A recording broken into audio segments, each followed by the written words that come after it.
Welcome, ladies and gentlemen, to your magical moon message. This is Sir Peace Dealer here, dealing the peace in these streets, digital, physical, spiritual. I'm going to say lyrical because it rhymes, but you can add any other ickle word. It will apply to your boy. Moon in Gemini, Sun in Aquarius. This is true knowledge, true total knowledge, because this is the Sun-Saturn series that we won't get until another 30 years. So make it count. You may be experiencing ungodly, no, peculiar, supernatural, strange synchronicities that not only align this synchronization process from your lower mind to your higher mind, but prepare you en route to this full moon after this integration of this cycle to actually apply supernaturally, okay, this higher level of knowledge, Aquarius, that your brain is processing, your heart is actually manifesting, and with Mars, you're taking action off of.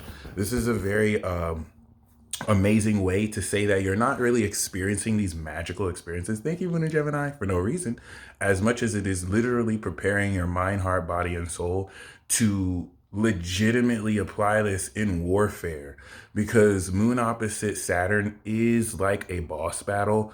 I tie it to Pluto, but any kind of opposition to a Titan or to like any kind of higher being represented by these planets, let's not get too like religious. These are not higher beings. I'm not trying to say it. I'm just trying to use these as analogies. We don't have to get too serious about this.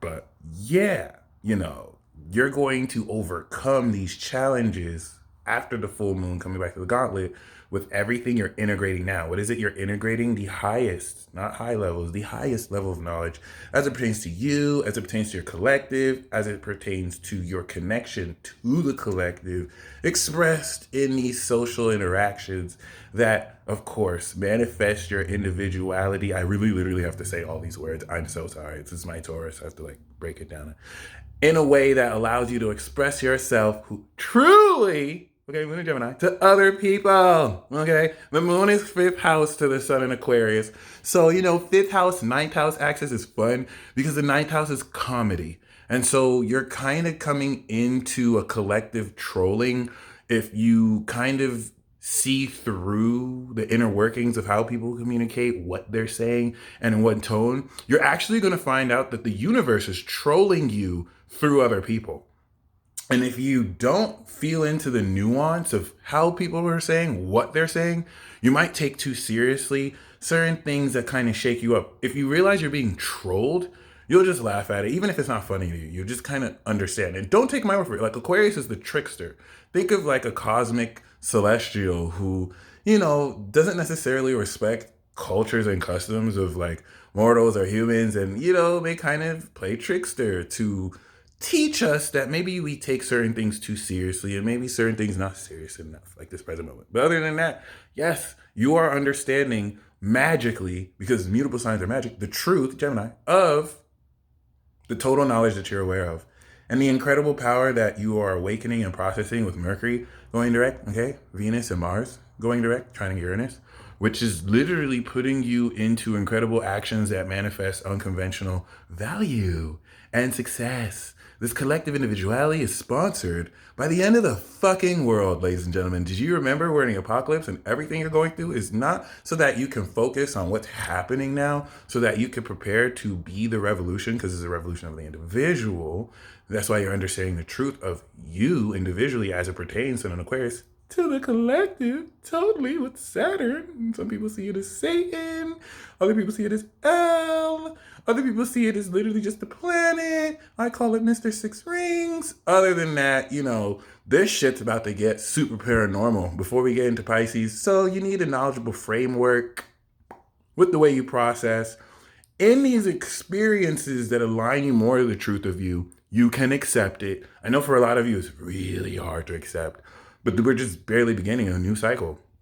The new cycle is bringing online supernatural phenomena that you can harness practically, because now we've cleared the Capricorn, whereas the last cycle had to awaken you to it and through it, integrated with most, if not everyday common scenarios that you're looking at in a new way. So now you can apply it. And once we step into moon in Cancer, the 5th house, 6th house, sun moon signature is integrating this knowledge individually in a way that we can think and feel. So when it's full in Leo, we're literally performing that to other people.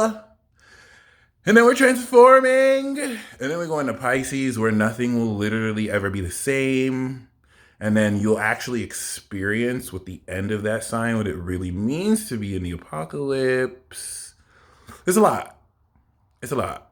In fact, the truth of this knowledge you're going to get is going to be a lot more than many of you can handle.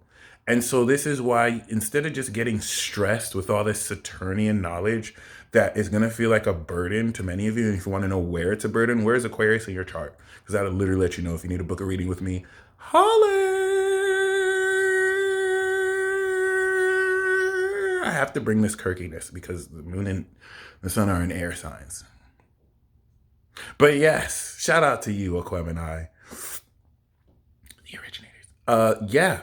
Other than that, the word of the knowledge of the universe is being expressed to you. Everybody has a soul name. Everybody is an aspect of the word. And there's an inner truth that will unlock the higher knowledge of how you manifest this really with the North Node in Taurus.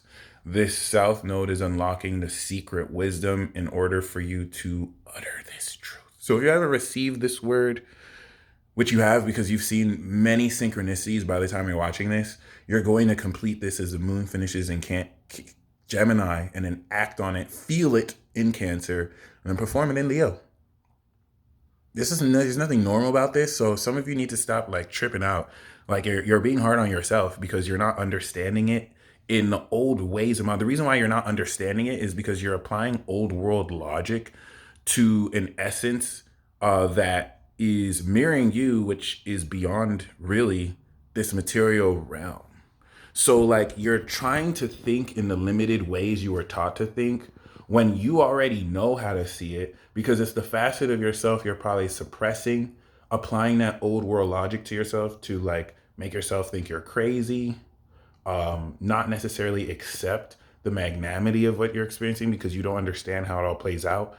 When this is like the beginning of a movie, you don't know the twist that's going to happen in the third act because the characters still need to be established. So like you wanting to know how the movie ends is literally retarded. Like maybe you should just enjoy the show. So these are things that like this transit's going to really unfold and unlock.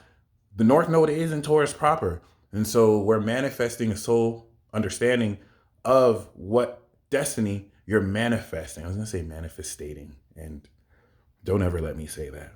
But yes, this is the true ascension of knowledge that will unlock your mind to now, as the moon comes back around, everything that you insightfully understand, you're going to be expressing that outward socially before you go back into the gauntlet. But this time in Pisces season, where I said before, nothing is ever going to be the same. Just imagine. All right, I'm not going to do all that Disney shit. I'll save that for Pisces season. But yes. Oh, also, true understanding of extra dimensional frequencies and alien vibrations that may scare the shit out of you. Like if you haven't necessarily, I feel like at this point, everyone accepts that there are like unseen faculties of our existence and beings that kind of troll us and interact with us. So if you're aware and you see synchronicity on a daily basis and like you already kind of get it, this is going to be so awesome for you because this is going to be like a true experience that links everything together. Everything, because Saturn is in collective Aquarius. But if you're not, if you treat this stuff superstitiously, if you still have this old world, oh, that's evil, but this is good, this is going to terrify you. You're probably going to think you're getting attacked by the devil when if you understand the interconnectivity of everything, we're one body. So God doesn't put you in experiences that you can't handle, and just be very mindful of how you may project fear of the experience instead of just being an observer of the experience. Because it's gonna get truly Gemini, supernatural, Aquarius. The energy, by the way, of the supernatural is Aquarius, following the purity of Scorpio. So yeah, Uranus is still squaring all this. And with Capricorn behind all this, you're still taking supernatural action, Mars and Capricorn, that you're not going to really know while you're doing it, which is why take action based not so much off faith, but in belief in what you're doing so that the knowledge comes after. In other words, Mars comes into Aquarius, the knowledge of your action.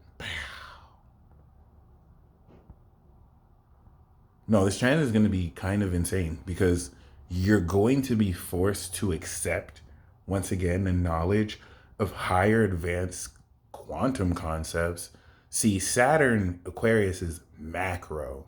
Quantum would be more Uranus. So that square is still mixing the macro and micro, but like you're going to come into a very unique understanding, one of, what actually the totality is, and also how you play into that, who you are through that. So I don't want to say anything corny and be like, you're God. I know some of you didn't like when I said God is a woman. You took that concept too literally. I literally just said that just to prove how you can actually put a headline and people won't even listen to what you're saying. They'll just project their own disagreement and not even listen. Because if you listen to that video again, there's a lot that I said that wasn't really based on that title, but I was just using that as, you know what I'm saying? So, God is beyond anything we have in our English words and terminology. Okay, so keep that in mind. This I'm not gonna really say like, oh, you're God, because that's an understatement, and it's not really. God is a title for a judge. That's why, a lot of people took that. So, well, a lot of you gave me favorable response, so thank you. But some people took that really personally, and that's because of that old world, outdated look about God. So I'm gonna say that you're you. Like the whole notion that you have to be a God is just some pseudo intellectual principle. When I say it, or other people who know what they're saying say it, we're referring to your divine essence. We're just referring to the essence of you that's beyond this physical plane.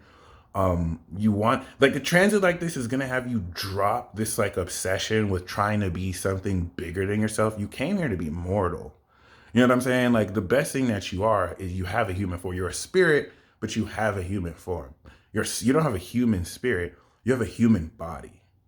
Some of you are fairy spirits. Some of you are in goddess gang. Others of you are dragon spirits. Like, you know what spirit you are. You're gonna come into your soul spirit name.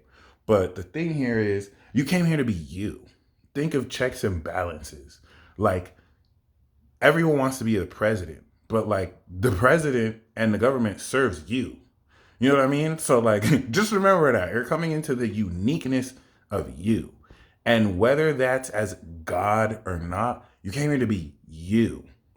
Just so you know that, like, there's nothing wrong with being you without any kind of extra queen, king, divinity attached to it. You're you. Like, and that's kind of how you want to think of this. If the terminology God didn't exist, who would you be? You know what I'm saying? Like, if someone says they're God, be like, God of what? Like, that's like just saying Mister. Like, I'm judge. Okay, judge what? Right? You know me, I'm the messenger, Michael, right? We took that out. So this is you truly coming into the total knowledge, how to feel about your individuality and connect that to everything else that exists. Yeah. I hope you enjoy this. So much intellectual realizations. Like, you're going to see your mind just click, click, click, click, click, click, click, click. So you can creatively express the truth of this in ways that it's fun, truly fun. And then the way you feel about it when it's in Cancer will now help you understand how to integrate all that knowledge and express it through sincere psychic power. So everything that you come into an inner truth will now become an intuitive, deeper understanding. And so, yeah, I hope you enjoy. A lot of you already know what that is, so it's going to activate more power behind it. And you're going to start to understand the true nature of the causality between the utilization of your abilities and who you are and what happens. You're just going to understand more the truth of that knowledge. All right. Y'all stay blessed. Godspeed. Screw the naysayers.